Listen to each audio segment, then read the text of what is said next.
지난해 8월 청주의 한 아파트. 현관문 곳곳이 날카롭게 파였고 여기저기 혈흔도 묻었습니다. 인터폰은 아예 뽑혀나갔습니다. 과거 층간소음으로 갈등이 있던 위층 남성이 흉기를 들고 찾아와 돌발 행동을 한 겁니다.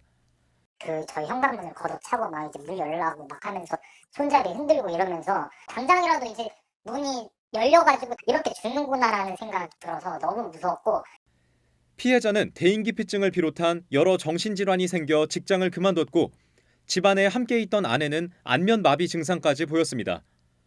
엄하게 처벌해달라고 재판부에 탄원서를 낸 것만 17차례. 그런데 1심 법원의 판결은 징역 10개월에 집행유예 2년이었습니다. 초범인데다 반성하고 피해 회복을 위해 노력한 점 등을 양형에 유리한 요소로 참작했습니다. 법원에 공탁금 700만 원을 낸 걸 피해 회복 노력으로 봤습니다. 일방적인 공탁에 대해 피해자가 거절 의사를 재판부에 피력할 수 있지만 공탁이 선고에 임박해 대응할 수 없었습니다.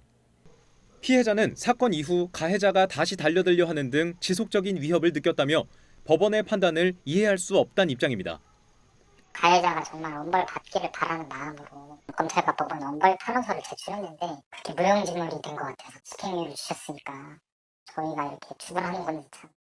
피해자 의사에 반해 가해자가 공탁할 수 있었던 건 지난해 말 시행된 형사공탁 특례제도 때문입니다.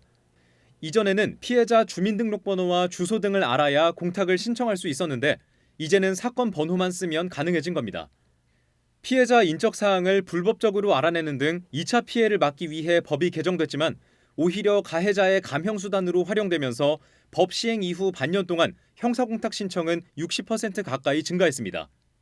형사공탁이 이뤄진 사건 가운데 86%는 실제로 형량이 깎였다는 분석도 있습니다. 법조계도 이달 초 성명을 내고 제도 개선이 필요하다고 지적했습니다.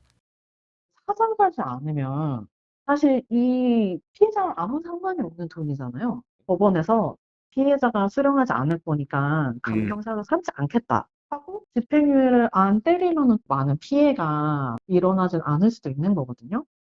검찰도 지난달 법원 행정처와 함께 선고 직전 이뤄지는 기습공탁 대응책을 마련하겠다고 밝히기도 했습니다. MBC 뉴스 김은초입니다.